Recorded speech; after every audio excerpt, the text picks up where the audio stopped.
that's gonna. Someone else is going to go very soon, so we're going to hear from her next before we hear more from Professor Michael Dugan, is Madeleina Kay. So, listen, it's going to affect young people more than anybody else, so tell us what you think. Yeah, sorry, I've got to go in like 5 minutes as well. Yeah, talking of buses, I don't know if you guys know that we're going to hit the streets soon with our bollocks to Brexit bus.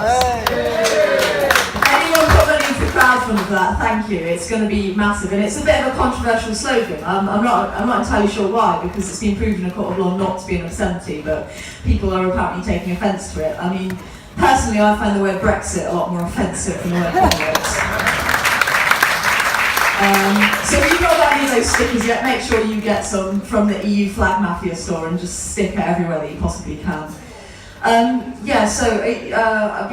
hadn't really prepared a speech. I was going to try Michael's other one, if you've got one. What I normally talk about, and one of the reasons why I was awarded Young European of the Year this year is about the pro-EU narrative in my campaign, because there's a lot of people quite rightly going around up in arms about Brexit, explaining to everyone why Brexit's going to be so bad, or the negative impacts on the economy and our society and our culture, which is a very important thing that we need to do.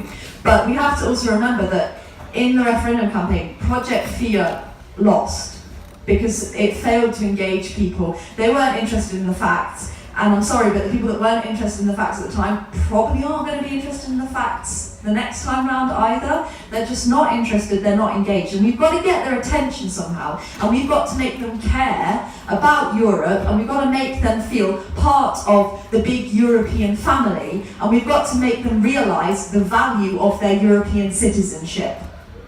And that's something that a lot of people don't talk about. They don't know about the benefits that the EU brings to their lives, and there's two main reasons for that as far as I can see. It's firstly due to a lack of education in our schools, and that's an education about UK politics as well as EU politics, and it's also to do with the media. Because the British people have been drip-fed this Eurosceptic narrative for 4 decades in the right-wing dominated press, and there's been nothing in our left-wing liberal press to countenance it, to celebrate the EU and what it's doing to benefit our lives. And that has to stop now. And whilst we're campaigning for a people's vote to put this Brexit nonsense to bed, we have to begin this pro-EU, this positive narrative about Europe at the same time. And I am very invested in the grassroots communities who are campaigning to remain in Europe, because we are so pro-EU. We've got EU flags all up around this room. We wave the EU flag with pride. And I am very concerned that some of the official campaigning organisations do not use the EU flag in the way that it should. They don't celebrate Europe as we should.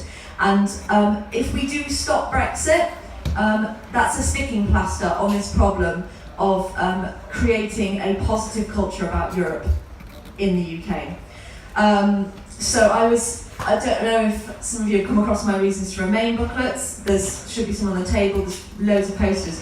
Our grassroots communities crowdfunded over £5,000 to print these and distribute them to the local groups to give out at the street stalls. That was a huge community effort, and it's about just informing people very simply about what the EU is doing to benefit their lives. And then I think we can start to engage more positively with our European friends and partners too. I was in Poland on Wednesday for an event that was being run by the Schuman Foundation.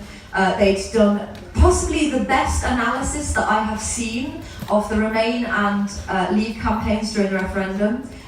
This Polish organisation. It's better than anything that I've seen done in the UK. And what they wanted to do was they wanted to assess the campaigns to see what they could learn, what Polish NGOs could learn from those campaigns in their fight against Euroscepticism and populism. And from my perspective, if there is any Brexit dividend, well, there's two possible Brexit dividends I've identified. The first one is this amazing pro-EU community that has come out in the UK to fight it, and you are all part of that community, so thank you for being here tonight. And the second benefit is that the rest of Europe are now looking at us as the laughing stock of the world and learning from our mistakes, and this is curbing the rise in populism across Europe. Those are the two Brexit dividends, and those are the reasons why we have to keep fighting Brexit right to the very bitter end. Just on a final point on the issue of it being undemocratic, the song that I sang earlier, Vote Leave Broke the Law. Brexit is not democratic. It is not the will of the people. The people were manipulated by illegally funded propaganda, and if we want to restore democracy in the UK, we have to demand a people's vote on the facts, where both campaigns abide by the law.